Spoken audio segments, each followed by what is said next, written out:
entraram no Mar Morto, cujas águas ficarão saudáveis, ele diz. Ele diz ficarão porque ele projetava para o futuro.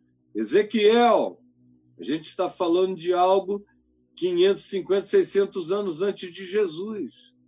Aí ele diz que toda criatura haveria de brotar em enxames, se multiplicar, tudo viveria, aquele rio produziria essa abundância de peixes, de vegetais, aonde quer que ele passasse, tudo se tornava saudável. Tudo viverá por onde quer que passem as águas vivas desse rio. Aí ele vai descrevendo, diz que chegou em Engedi, em Glaim, e lugares todos que eu conheço ali no Mar Morto, que são absolutamente desérticos, e diz que eles ficariam tomados por espécies de peixes raros, e o Mar Morto se transformaria numa coisa extraordinária, uma multidão excessiva de vida, e os charcos, e os pântanos, todas essas coisas se tornariam saudáveis, charcos e pântanos. As ribanceiras, os abismos, em todos os lugares, toda sorte de árvore frutífera abundaria, apareceria e também surgiriam novos frutos. Isso tudo é a profecia de Ezequiel, 560, 600 anos, 700 anos, não tanto, 600 anos, 500 e poucos anos antes de Jesus, Ezequiel falou isso como profecia, e agora Jesus retoma Ezequiel. Ele retoma, ele vai, ele pega Ezequiel 47 para si e diz: isso aqui é sobre mim. Quem tem sede, quem estiver vivendo nesses desertos, conforme descrito pelo profeta Ezequiel no capítulo 47, aquele cuja vida tiver nessa descrição da Escritura de Ezequiel 47, a sua analogia, a sua metáfora, a sua mais perfeita e trágica ilustração, você, habitante do deserto, da agonia, da sequidão, você sem perspectiva, você sem futuro, você sem vida no horizonte, você sem semente para abrir, você do charco, você do Pantanal,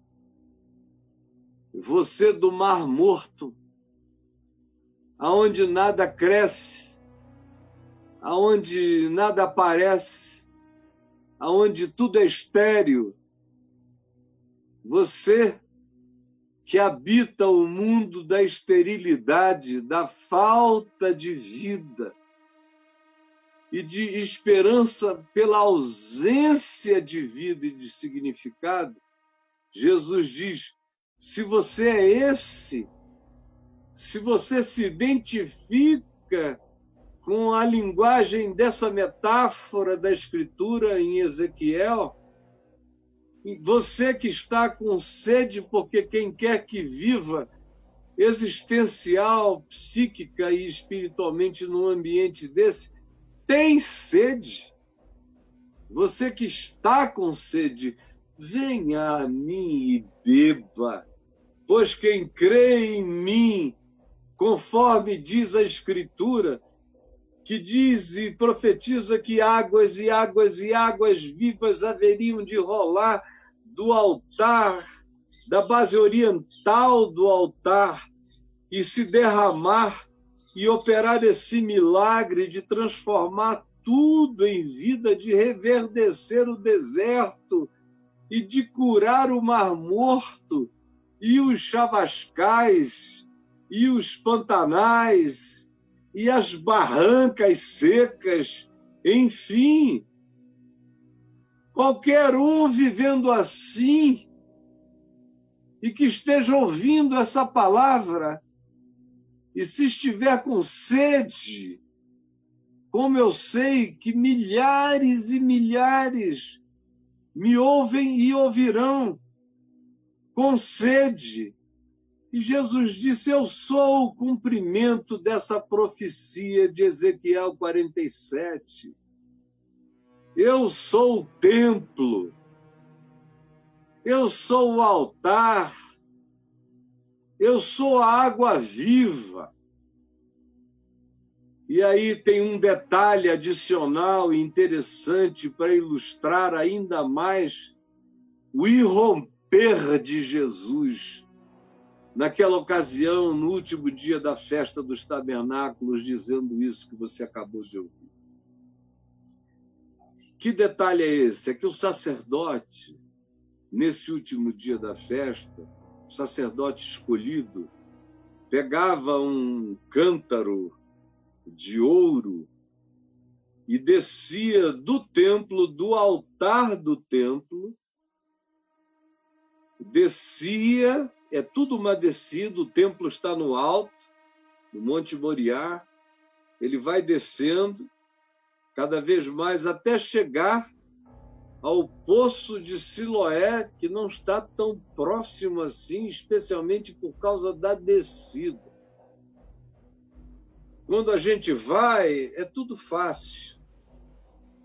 A gente nota como o tanque, ou o poço de Siloé, antigamente, o tanque de Siloé, está baixo, está naquela região dos vales baixos, em volta de Jerusalém, como ele está lá nas proximidades do Vale da Fonte de Guion.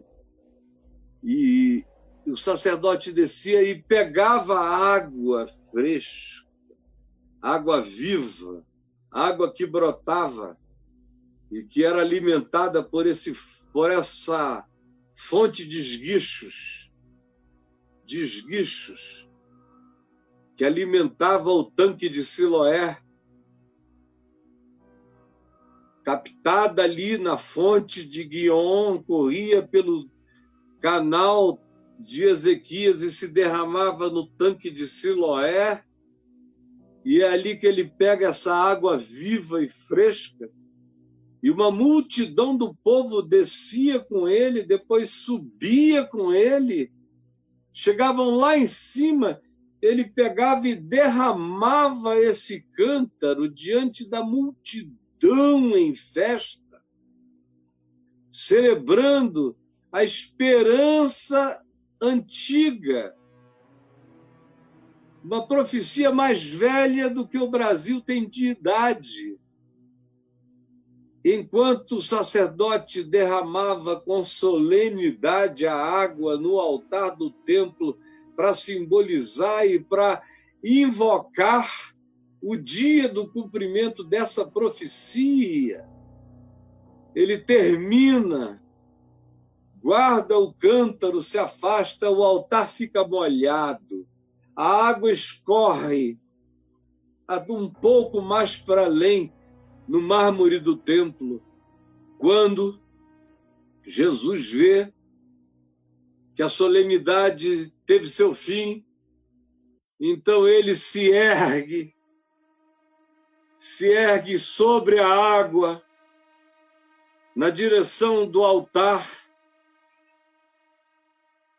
e grita com voz forte: se alguém tem sede, aqui e agora, não precisa esperar a profecia de Ezequiel se cumprir, porque eu sou o cumprimento da profecia, eu sou aquilo, como diz a Escritura, eu sou aquele, eu sou essa manifestação, esse templo não vai ser erigido para fora. Esse é um templo que cresce para dentro.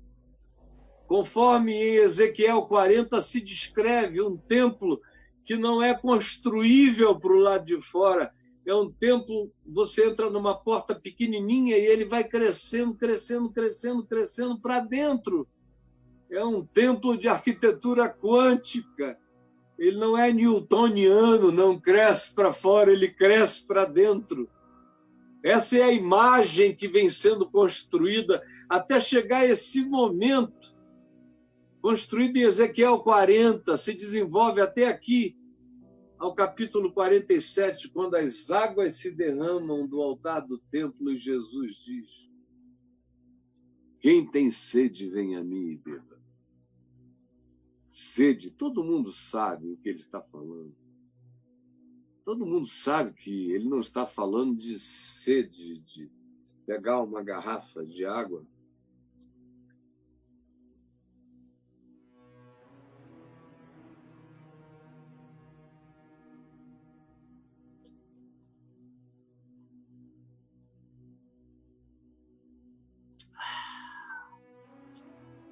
E de beber todinha, porque que sede que eu tinha. Ele não está falando disso. Isso não tem nada a ver com a companhia de águas, não tem nada a ver com a SEDAI no Rio, não tem nada a ver com a Companhia Paulista de Águas, não tem nada a ver com o líquido. Não tem nada a ver com o líquido. Tem a ver com o que o líquido representa, simboliza. Como ele não só mata a sede, mas ele fertiliza onde ele passa. Brotam as vidas, as sementes mortas se abrem, os cânions vazios se reverdecem, o mar morto é transformado num mar saudável de proliferação de vida, e os pantanais e os charcos e os lugares inóspitos e estéreis e desérticos, onde isso passa, a vida brota. É isso que ele está dizendo, eu sou assim. E aquele que beber da minha água, que também não é água líquida, essa água é essa que eu sirvo todo dia aqui. Todo dia eu venho para cá e eu sou uma fonte dessa água que não se esgotará em mim jamais, eternamente. Eu venho para cá consciente de que eu sou um chafariz dessa água da vida. Venho para cá sabendo que eu me tornei um chafariz porque eu bebi da água da vida, do chafariz eterno que é Cristo. E sei que do meu interior fluem essas águas vivas que não cessaram jamais, nem nos dias da minha maior agonia elas cessaram. Eu não tenho tempo para lhe dizer, mas nem nos dias da minha maior agonia elas cessaram, como num dia horroroso de agonia e de incoerência. No ano de 98, no meio de grande sofrimento de consciência, eu recebi um telefonema de uma mãe desesperada, com uma filha morrendo no hospital. E ela disse, pelo amor de Deus, ora por ela, para Jesus curá-la. E eu, naquela crise de consciência, de pecado horrível, olhei para os céus e disse, Jesus, não sou eu. És tu a fonte, és tu. E eu te imploro que tu estendas as mãos e que tu cures essa menina nesse hospital, lá num outro estado distante, no Nordeste. E enquanto eu orava aqui, a mãe do outro lado se assombrou porque ela viu aquela luz enchendo o quarto. Eu disse amém, desliguei, e ela viu aquele ser de luz entrar colocar a mão sobre a cabeça da filha dela e desaparecer. E a menina sentou na cama. Ele é a fonte. Passa por quem crê, e aí faz de quem crê, como eu aqui, uma fonte também. Eu sou um chafariz secundário, decorrente, mas a água é a mesma. É a mesma fonte. E ele diz, quem crê em mim, como diz a Escritura, conforme Ezequiel 47, você vai se transformar num ser vivificado e vivificante, porque do seu interior fluirão rios de água viva, rios de água viva. E Jesus fez isso. E todo mundo naquele templo, naquele átrio, naquela assembleia, onde quer que a voz dele fosse ouvida, o eco dela fosse entendido, porque ele gritava para ser ouvido pelo máximo possível de pessoas. Se alguém tem sede, venha a mim e beba. E a água fresca derramada pelo sacerdote no altar com aquele cântaro de ouro ainda estava escorrendo. E ele diz isso, é aqui. O cântaro de ouro é só um simbolismo. A profecia de Ezequiel se cumpriu hoje, se cumpriu agora. Como diz a Escritura, ela está cumprida em mim. A Escritura que tinhais acabou de se cumprir em mim.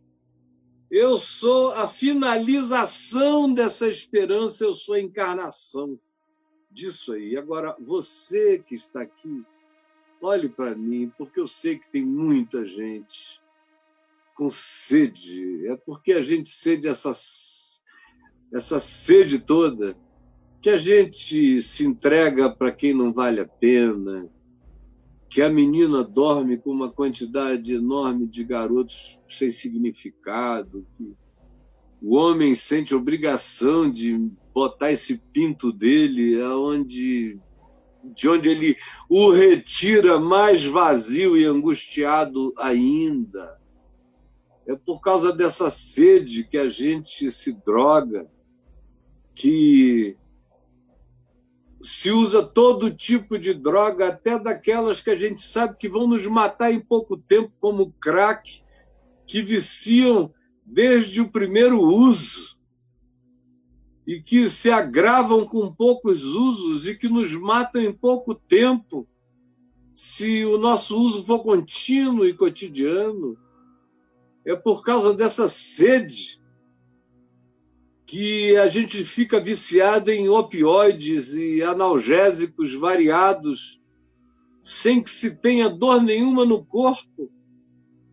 É uma dor na alma que não é curada com opioides, mas dá aquela sensação de dormência física,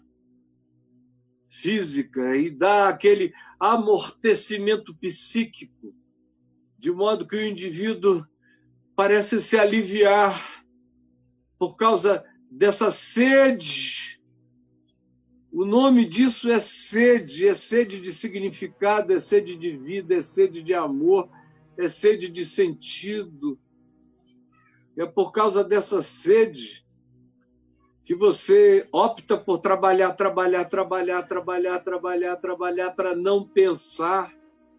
É por essa sede que você tem esse estilo de vida que não pode parar. Não pode parar. Você sai do trabalho para happy hour, da happy hour para um jantar, de um jantar para uma festa, você volta de madrugada, você toma um remédio para dormir, para ter que acordar cedo, para trabalhar, e os seus fins de semana têm que ser cheios de muita programação, porque você não consegue parar, porque até hoje você não resolveu o problema da sua sede existencial, Você não consegue nem parar para ler um livro quieto num canto, porque a sua agonia e a sua inquietação são tão grandes que você se levanta correndo para ter que fazer um programa que te agite. Que te agite. Você sabe do que eu estou falando. Ou você não consegue parar de fazer negócio, de ganhar dinheiro, de abrir empresas, de fazer novos negócios, mergers and acquisitions. Está aí você o tempo todo, para lá e para cá, para lá e para cá, viaja, atravessa oceanos, lendo material de negócio e de trabalho, que você não pode parar sozinho, só se for para dormir, e assim mesmo anestesiado, porque você não quer nem sonhar nas suas noites, porque você não quer ter nenhum sonho que provoque em você uma ansiedade, ou uma pergunta, ou uma questão. É por causa dessa sede que você também não gosta de ter amigos profundos. Não gosta de diálogos que passem da epiderme, da superfície, que entrem no coração. É por causa dessa sede que você até me evita e prefere qualquer outra coisa, menos me ouvir. Porque você, conquanto tem a sede, você ainda não quis crer para ser saciado. Tem muita gente que carrega e leva a sede até o último momento. Eu conheço gente que até sabe aonde está a solução. Sabem aonde está a solução. Levam a sede até o último momento. Mas não vêm para terem a solução final, como diz a Escritura no profeta Jeremias. Há um texto no profeta Jeremias que é a antítese disso aqui e que eventualmente ilustra perfeitamente bem o modo como você está vivendo. Preste atenção no que eu estou dizendo. Aqui em Jeremias 2,13 está dito o seguinte: porque dois males cometeu o meu povo, diz o Senhor. Presta atenção. Dois males cometeu o meu povo, diz o Senhor. A mim me deixaram. Primeiro mal é esse, a mim me deixaram. Eles decidiram que é possível viver sem mim. E viver com Deus não é carregar um crucifixo, nem uma cruzinha, nem uma medalhinha, nem uma fitinha do Senhor do Bonfim, nem um amuleto cristão. Não, isso é coisa de pagão, alienado, coitado, que não sabe de nada. Não, isso não tem nada a ver com levar Deus na vida, nem carregar um Novo Testamento com você, nem achar que Deus cabe nas pequenas representações da sua superstição cristã. Não, eles me deixaram. Quando se diz isso aqui em Jeremias, se está falando de cortaram a relação, cortaram a intimidade, cortaram o néctar, cortaram o alimento. Eles não comem, não bebem, não sorvem, não vivem mais de mim. Como se Deus fosse o sol, ele está dizendo, eles vivem nas grutas, eles não saem mais para receber a minha luz que os revigora. Se Deus fosse água, ele diria, eles não bebem e não mergulham mais no meu amor. Se Deus fosse pão, ele diria, eles preferem passar fome ou comer comida plástica do que se alimentarem do trigo eterno que eu sirvo a eles. Esse é o sentido de a mim me abandonaram, deixaram de viver de mim. 2 males cometeu o meu povo. Primeiro, a mim me abandonaram, eu que sou o manancial das águas vivas, eu que sou o manancial das águas vivas. Quem tem sede, vem a mim e beba, disse Jesus, que é o manancial das águas vivas. E o segundo mal que cometeu o meu povo, o primeiro foi esse: me deixaram, me trocaram pelo quê? Pelo segundo mal. Cavaram eles mesmos. Que imagem extraordinária! E nos dias de Jeremias, era uma imagem do apego deles à religião, enquanto abandonavam a Deus. Deus mesmo estava abandonado, eles não queriam vida íntima com Deus, obediência à palavra de Deus, não. Eles deixaram a Deus de lado e cavaram cisternas. Eles construíram algo com o que se iludissem. Nesse caso aqui, convergiram todas as suas energias para o labor religioso.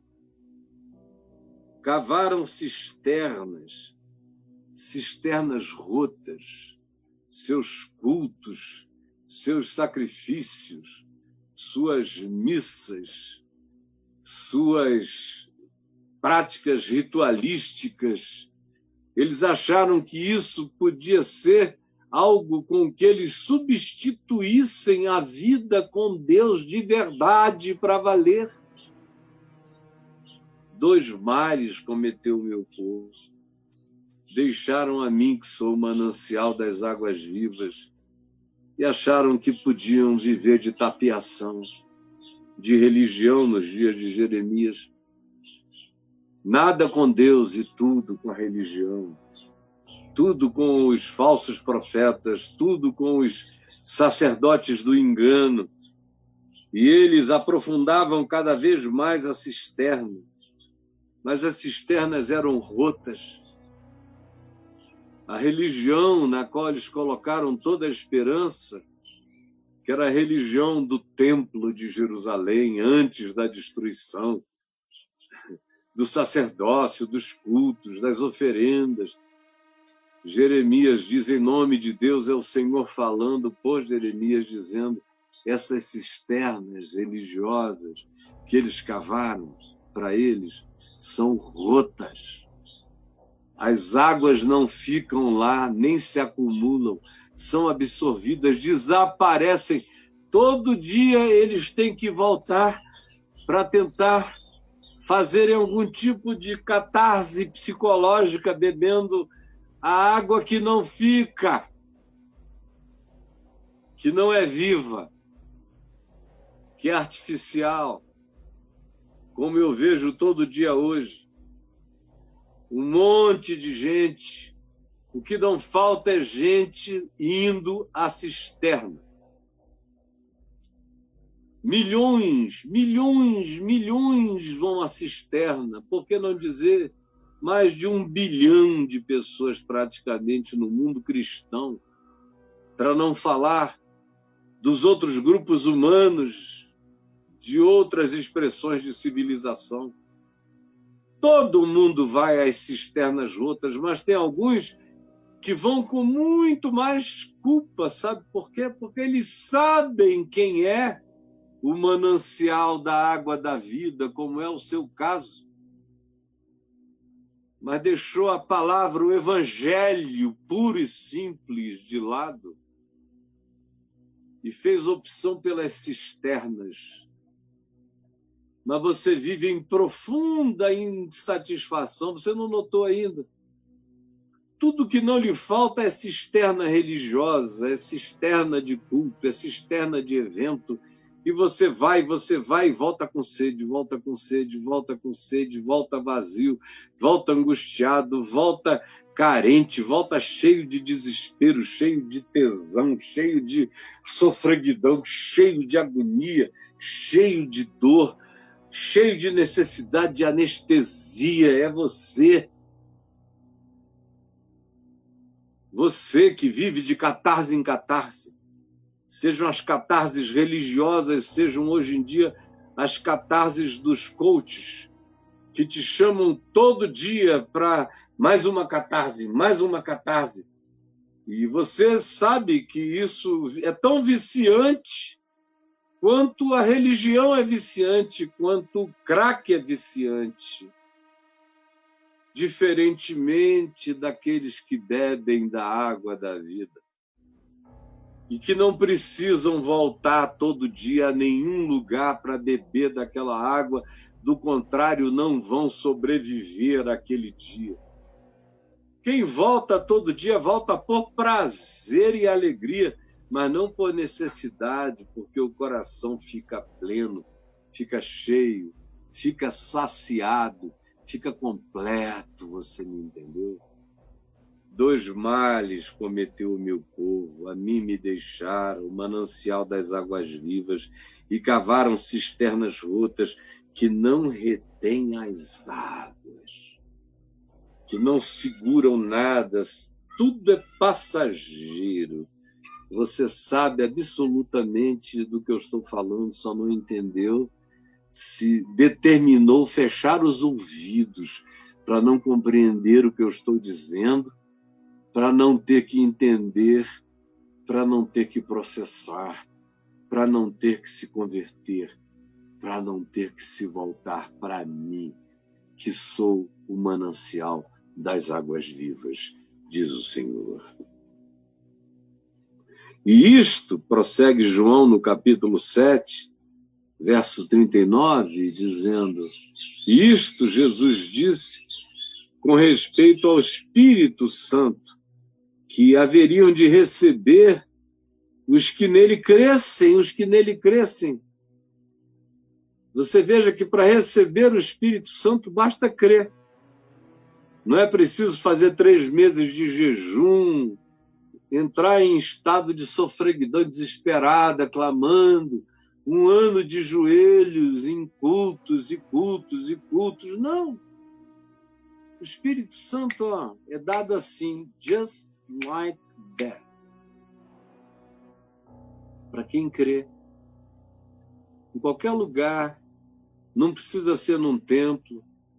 Jesus disse, entra no teu quarto. Pode ser andando pelo deserto, como foi com o tesoureiro de Candace, rainha dos etíopes, batizado por Filipe no deserto de Gaza, que ficou cheio do Espírito Santo, porque creu. O Espírito Santo é dado a quem crê, é dado agora a você. Eu não sei onde você está.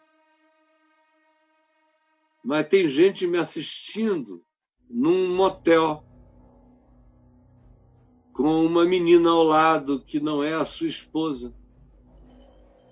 E o seu coração, desde que você ligou aí, porque você está acostumado a me ver, seu coração começou a arder, arder, arder, e a dizer, o Caio está falando comigo, Deus está falando comigo, e agora tem um constrangimento poderoso dentro de você. E você começou a crer. Antes você só gostava, agora você começou a crer.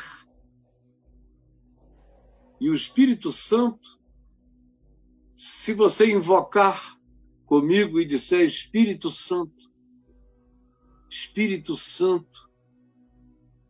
vive em mim, e eu quero viver para ti, por isso vive em mim.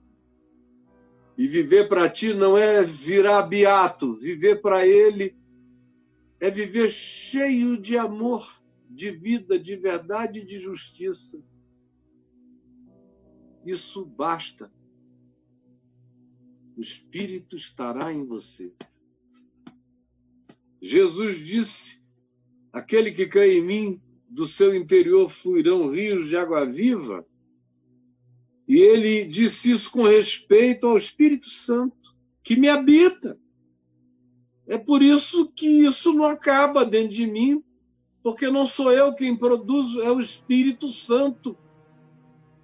Eu sei perfeitamente a diferença entre eu fazendo um discurso e entre eu pregando a mensagem com os rios da vida, com o Espírito Santo jorrando de dentro de mim, porque ele me habita. E nunca me desabitou, nem nos piores dias da minha vida. Eu nunca fiz nada sem o Espírito Santo. Ele suportou os meus piores dias, tanto quanto ele se alegra em mim nas minhas maiores alegrias. Ele é o Espírito Santo que vive em mim, que é a água viva que jorra de dentro de mim. E ele hoje já nos foi dado. Jesus já foi glorificado, o Espírito Santo já nos foi dado e nunca mais nos será retirado. É definitivo para todo aquele que crê, você entendeu? Não tem volta. Ele não vai e vem, ele não vai e vem. Ele não é o espírito do ioiô, ele é o Espírito Santo que sela as palavras vinculadas a ele, como Paulo em Efésios 1. Ele diz que o Espírito Santo nos sela, é o Espírito da promessa. E diz que se nós somos infiéis, ele todavia permanece fiel, porque não pode negar-se a si mesmo. Ele é o Espírito da vida, me habitando inarrancavelmente. Por isso, minha salvação é eterna. Deus comigo é para sempre. Você entendeu? Espírito Santo que me habita. Eu só espero que você não perca tempo. É para você tomar posse, meu amigo, tomar posse, crer e dizer é meu, e é eterno em mim, ninguém tira de mim. Mas não perca tempo com papo furado, como na sequência aqui, pessoal que estava ouvindo isso lá em Jerusalém, há 2000 anos no templo, olha só o papo furado. Então, os que dentre o povo tinham ouvido essas palavras diziam: ele é verdadeiramente o profeta. Legal, mas não. Ele é o manancial de águas vivas. Ele é o próprio Senhor, que é o manancial de águas vivas. É mais que um profeta. Outros diziam: ele é o Cristo. Aleluia. Há alguns que chegam a essa certeza, como aqui agora entre nós. Tem gente dizendo: que palavras lindas. Esse homem que representa Jesus é um profeta. Cara, eu posso ser o profeta, mas aquele que fala em mim é o Senhor dos Senhores, e é dele que vem esse manancial de águas vivas, você entendeu?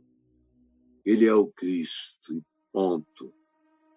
Outros, porém, perguntavam: porventura o Cristo virá da Galiléia? E começa as perguntas, as dúvidas. É ou não é? De onde é? Qual a origem? Me explica. Já começou a procrastinação. Outros diziam: não diz a Escritura que o Cristo vem da descendência de Davi, da aldeia de Belém, de onde era Davi. Aí pronto, já deixaram a água viva, já deixaram o Espírito Santo, já deixaram a experiência, caíram na geografia da teologia messiânica. Aí começou a conversa teológica, e aí o Espírito Santo já não está presente, já começa só a elucubração. Eu espero que você não perca seu tempo com a filosofização que não produz nada, só distrai você da possibilidade de ficar cheio de Cristo, cheio do Evangelho, de invocar o Espírito Santo agora. e de ter renovado dentro de si esse manancial, você pode se tornar um cumprimento de Ezequiel 47, andando, ambulante. Eu me sinto um cumprimento de Ezequiel 47, porque Jesus vive em mim, fazendo brotar esse manancial de águas vivas. E faz 48 anos agora, fez 48 anos, no dia 18 de julho, que eu me tornei um chafariz, saindo água por todos os lados na história. Um chafariz de água viva. E essa fonte se renova. E eu vejo que por onde quer que essas águas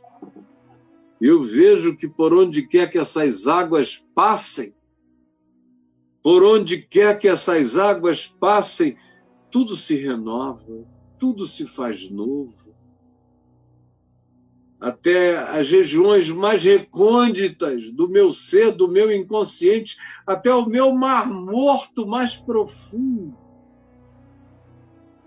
tem sido visitado pelo Espírito Santo, em sonhos, em penetrações íntimas, que fazem com que tudo no meu interior vá sendo revivido e não fiquem partes ocultas a essa luz e a essa penetração da boa nova que faz brotar vida de Deus em todos os lugares do meu ser. Até nos meus pantanais, até nos seus pantanais. Esse é o milagre que acontece, que está prometido. Cada um entende perfeitamente a multiplicação dessas linguagens metafóricas. Não há ninguém que seja tão imbecil que não consiga entender aquilo sobre o que se esteja falando aqui. Eu só espero é que você não caia em dissimulação.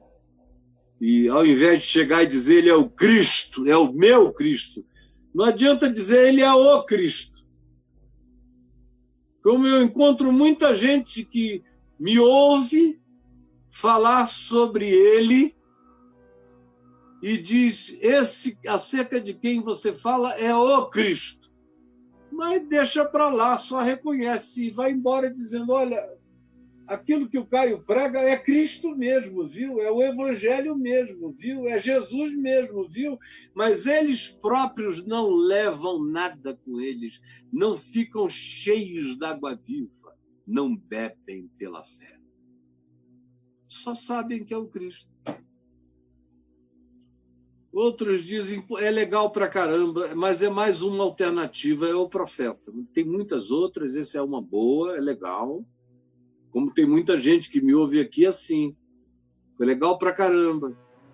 O que o Caio fala é muito legal, é cheio de sabedoria. Ele é um mestre, é um profeta de Cristo, que também era um mestre, um profeta. Segundo essa interpretação, ao invés de ser o manancial da água da vida.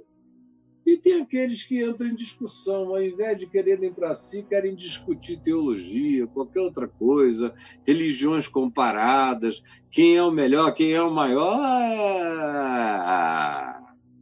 Que desgraça. Jesus, a tua palavra foi anunciada com verdade, com inteireza, com clareza, com amor, com sinceridade e com fé. E eu quero pedir que agora, nesse instante, miraculosamente, alguém queira, alguém diga, eu creio, e te invoque. Eu também me lembro agora daqueles que já se confundiram, e são milhões, pensando que tu és a religião e que estar na religião é estar em ti, confundindo o manancial de águas vivas com a cisterna que os homens cavam, que os homens criam, com as suas bordas doutrinárias, com os seus adereços teológicos, como era nos dias de Jeremias, só uma cisterna, enquanto eles tinham abandonado o manancial das águas vivas.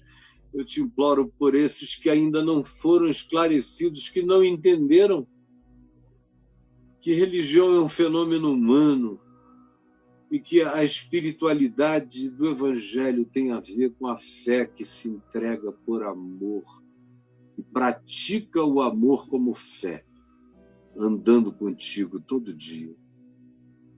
Por favor, traze essa luz e que o clamor da tua voz seja ouvido sem interrupções por nós e que a nossa resposta seja nova, como está sendo nova a minha resposta enquanto eu falo e eu sou um chafariz. Ao mesmo tempo eu digo de novo, sim, sim, sim, sou, em nome de Jesus. Salva-nos das cisternas rotas, dos enganos e das tentativas de nos anestesiarmos, ao invés de simplesmente te acolhermos. Salva-nos de apenas dizermos Ele é o Cristo e não nos submetermos à palavra da vida. Ou dizermos Ele é um profeta e te relativizarmos no panteão dos homens interessantes. Ou de cairmos em discussões improdutivas que adiam para sempre o benefício eterno que decorre pela fé, bebermos de ti, até nos tornarmos um chafariz de ti mesmo. É o que eu te imploro que aconteça miraculosamente agora, na vida de muitos, em nome de Jesus. Amém, amém e amém.